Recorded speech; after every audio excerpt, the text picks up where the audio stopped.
نحمده ونصلي على رسوله الكريم اما بعد فاعوذ بالله من الشیطان الرجیم بسم اللہ الرحمن الرحیم رب اشرح لي صدری ویسر لي امری واحلل عقدۃ من لسانی یفقهوا قولی اللهم فقهنا في الدین اللهم انا نسألك علما نافعا وعملا متقبلا ورزقا طیبا۔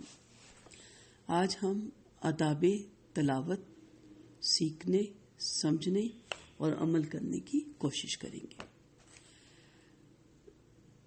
آداب تلاوت میں جو باطنی آداب ہے جس کا ہونا نہایت ضروری ہے وہ ہے نیت۔ تمام نیک اعمال کا ثواب رضائے الہی کی نیت سے ملتا ہے۔ آپ جو بھی قرآن پڑھیں، پڑھائیں، سیکھیں، سکھائیں، سنیں، سنائیں، کسی کو آگے پہنچائیں، نیت صرف اور صرف اللہ کی رضا ذہن میں ہونی چاہیے، اور یہ نیت رکھنی چاہیے کہ یہی قرآن انشاءاللہ میری قبر کو نورانی کرے گا، یہی قرآن جس پہ میں انشاءاللہ عمل کر کے اللہ کی رضا حاصل کر سکتا ہوں یا کر سکتی ہوں، ہم کر سکتے ہیں، ہم بھی اس طرح کر لیتے ہیں اس کو، اور یہی قرآن حشر کے میدان میں انشاءاللہ ہماری شفاعت کرے گا، اور ایک ایک لفظ پر اللہ تعالیٰ 10 نیکیوں کا انشاءاللہ اجر عطا فرماتے ہیں۔ تو نیت ہونی چاہیے کہ اس کلام کو میں جو پڑھ رہا ہوں یا پڑھا رہا ہوں، نیت میری اللہ تعالیٰ کی رضا ہے۔ یہ باطنی آداب آغاز میں میں نے سب سے پہلے اس لیے کہا کہ اس علم کو جو اس لیے سیکھتا ہے کہ اس سے وہ دنیا حاصل کرے، یہ حدیث کا مفہوم ہے، تو وہ جنت کی خوشبو بھی نہیں پائے گا جو بہت دور سے آنا شروع ہو جاتی ہے۔ اللہ تعالیٰ ہم سب کو جنت کی خوشبو دور ہی سے محسوس کرنے کی توفیق دے۔ آج کل ہر کوئی قرآن پڑھا رہا ہے اجرت کے لیے۔ زیادہ تر علماء اس بات پہ متفق ہیں کہ قرآن پڑھانے کی اجرت لینا حرام ہے۔ تو جو قرآن آپ اجرت کی خاطر پڑھاتے ہیں تو پھر اس کی نیت کیا ہوتی ہے؟ اجرت، کہ میرے اسٹوڈنٹس میرے ہاتھ سے نہ نکل جائیں۔ دوبارہ اس پہ پھر کبھی تفصیل سے بتاؤں گی۔ جو عمل شہرت یا مال کی خاطر کیا جائے وہ مردود ہو جاتا ہے۔ تو باطنی میں یہی مین پوائنٹ ہے، اس کو ذہن میں رکھیں۔ اب آ جاتے ہیں ظاہری عمل، وہ بھی بہت زیادہ فضیلت کا سبب ہے۔ نمبر 1، قرآن پاک باوضو ہو کر پڑھنا افضل ہے۔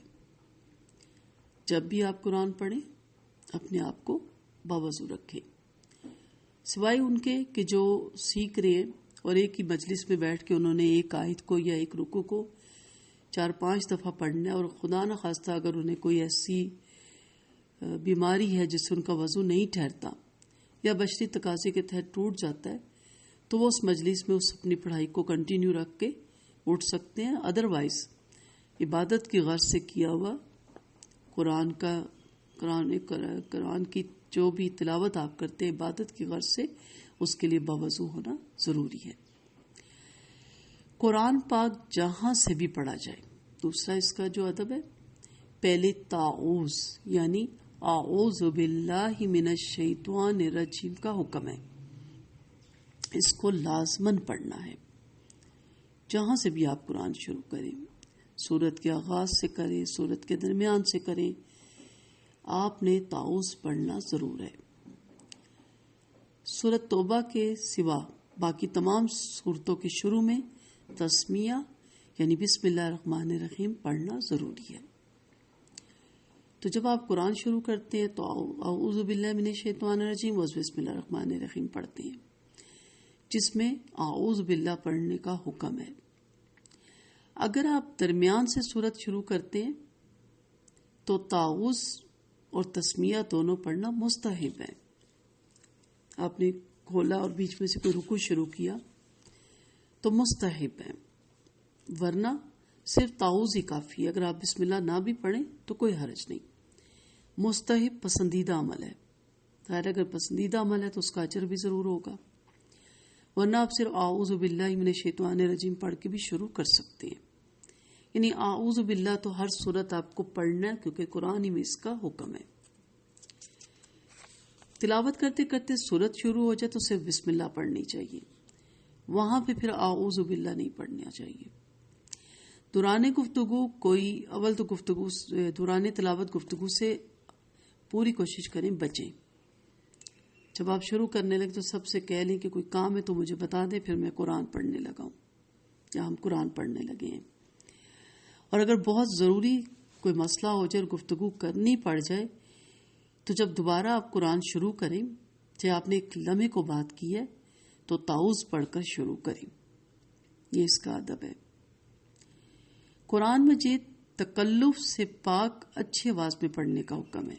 تکلف سے پاک یہ کہ بلا وجہ اس کو موسیقی کی نعوذ باللہ شکل دینا، راگ کی شکل دینا، نوحہ کی طرح پڑھنا جیسے کوئی بین کر رہا ہو، یا پھر فرفر پڑھنا جس سے لفظ پورے ادائی نہ ہو، ممنوع ہے، منع ہے. کیئر کریں. مزین ضرور کر کے پڑھیں. اللہ تعالیٰ سب سے زیادہ اسی آواز کو پسند کرتا ہے جو قرآن کو مزین کر کے پڑھتا ہے، لیکن جو سمپل طریقہ ہے جیسی اللہ نے آپ کو آواز نوازی ہے، اسے موسیقی اور ان چیزوں سے الگ رکھیں. تعوذ کو استعاذہ بھی کہتے ہیں، مدد مانگنا، اور تسمیہ کو بسم اللہ بھی کہا جاتا ہے. اس کے علاوہ نبی کریم صلی اللہ علیہ وسلم آیت رحمت پر رحمت کا سوال کرتے اور آیات عذاب پر پناہ پکڑتے تھے. یہ بھی ایک سنت کا طریقہ ہے. چنانچہ ذکر رحمت اور جنت پر مثلا ربنا آتنا من لدنک رحمہ اللہم انی اسألک الجنت الفردوس یہ مانگنی چاہیے. اور رحمت والوں کے ذکر پر اللہم اجعلنا منہم کہنا چاہیے. آسان سا جملہ یاد کر لیں، اللہم اجعلنا منہم. اور بیان عذاب پر اللہم اعذنا منہ، اللہم اعذنا منہ، یا اللہ ہم پناہ مانگتے ہیں کہ ہم ان میں سے ہوں. اور عذاب والوں کے بیان پر اللہم لا تجعلنا منہم کہنا چاہیے. اللہم لا تجعلنا منہم. میں ساتھ آپ کو کس کی پکچرز بھی بھیج دوں گی تاکہ آپ کو پڑھنے میں آسانی ہو. سورۃ رحمان آیت نمبر 55 میں 55 میں فَبِأَيِّ آلَاءِ رَبِّكُمَا تُكَذِّبَانِ کے جواب میں لا بِشَيْءٍ مِّن نِعْمَكَ رَبَّنَا نُكَذِّبُ وَلَكَ الْحَمْدُ. جب آپ صلی اللہ علیہ وسلم نے یہ سورت پڑھائی اور کہا صحابہ کرام کو کہ آپ سے اچھے تو جنات تھے کہ انہوں نے اس کے جواب میں یہ کہا، تو یہ سیکھنا چاہیے. لا بشیء من نعمک ربنا نکذب ولک الحمد. اسی طرح سورۃ واقعہ میں جب آیت آتی ہے وَسَبِّحْ بِاسْمِ رَبِّكَ الْعَظِيمِ سبحان ربی العظیم، آگے سے کہنا چاہیے سبحان ربی العظیم. وَسَبِّحْ بِاسْمِ رَبِّكَ الْعَظِيمِ، آپ جواب میں کہیں گے سبحان ربی العظیم. اور سورۃ ملک 67 کی جب آیت کا اختتام ہوتا ہے تو وہاں پہ اللہ یاتینا ربنا وہو رب العالمین. یاد کرنا کوئی مشکل نہیں ہے، ایک ایک کر کے آپ دو کر کے روز یاد کر سکتے ہیں. اور سبح اسم ربک الاعلی کا جواب میں سبحان ربی الاعلی. یہ قرات میں بھی کوئی مسجد میں جماعت میں بھی کوئی گھر میں جماعت میں بھی پڑھ رہا ہو تو ہلکی سی آواز میں دلی میں کہہ لیں سبحان رب. اگر ذرا سی آواز آ بھی جائے تو کوئی حرج نہیں، سبحان ربی الاعلی. اور والتین 98 کے آخر میں بلا وانا علی ذالک من الشاہدین کہنا، اور سورۃ فاتحہ اور سورۃ بقرہ کے آخر میں آمین کہنا سنت ہے۔ اسی طرح تلاوت کلام کے آداب میں کلام کے بعد مجلس میں کلام ختم ہوا یا مجلس ذکر تھی یا تلاوت قرآن کی مجلس تھی یا گھر میں آپ قرآن پڑھ کے فارغ ہوئے، پھر اسی طرح سورت والصافات کی آخری 3 آیات پہ پڑھنا سلف صالحین کا طرز عمل رہا۔ آپ ضرور پڑھا کرتے تھے سبحان ربک رب العزت عما یصفون والسلام علی المرسلین والحمد للہ رب العالمین۔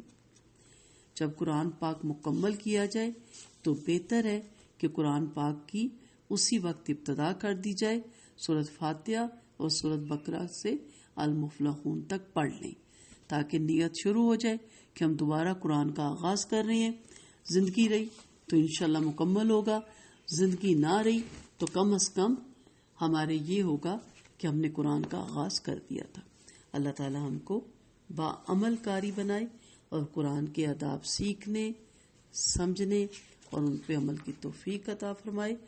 دعاؤں کی طالب رخسانہ اجاز۔ السلام علیکم ورحمۃ اللہ وبرکاتہ۔